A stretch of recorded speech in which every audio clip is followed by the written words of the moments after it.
ಆಂಜನೇಯ ಸ್ವಾಮಿಯನ್ನು ಜಗನ್ನಾಥನು ಬಂಗಾರದ ಗೊಲಸಿನಿಂದ ಏಕೆ ಬಂಧಿಸಿದನೆಂದು ನಿಮಗೆ ಗೊತ್ತೇ? ಸಮುದ್ರದೇವನು ಜಗನ್ನಾಥನ ಭಕ್ತಿಯಲ್ಲಿ ಲೀನವಾಗಿ ಸ್ವಾಮಿಯ ಪಾದಗಳ ಬಳಿಗೆ ಹೋಗಲು ಪ್ರಯತ್ನಿಸುತ್ತಿದ್ದನು.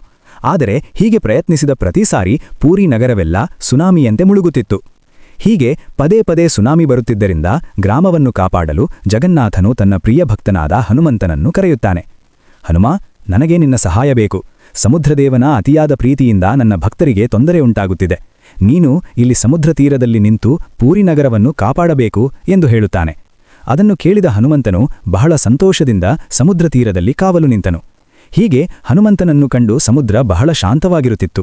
ಆದರೆ ಪೂರಿ ಗ್ರಾಮದಲ್ಲಿ ಎಲ್ಲಿಯಾದರೂ ರಾಮನ ಪೂಜೆ ನಡೆಯುತ್ತಿದೆ ಎಂದರೆ ಹನುಮಂತನು ಓಡುತ್ತಾ ಅಲ್ಲಿ ಹೋಗುತ್ತಿದ್ದನು.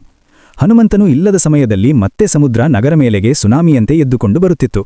ಇದರಿಂದ ಜಗನ್ನಾಥನಿಗೆ ಬಹಳ ಕೋಪ ಬಂದು ಹನುಮಂತನಿಗೆ ಹೇಳಿದನು, ಮಾರುತಿ, ನಿನ್ನನ್ನು ಯಾರೂ ತಡೆಯಲು ಸಾಧ್ಯವಿಲ್ಲ. ನನಗೆ ಬೇರೆ ದಾರಿಯಿಲ್ಲ.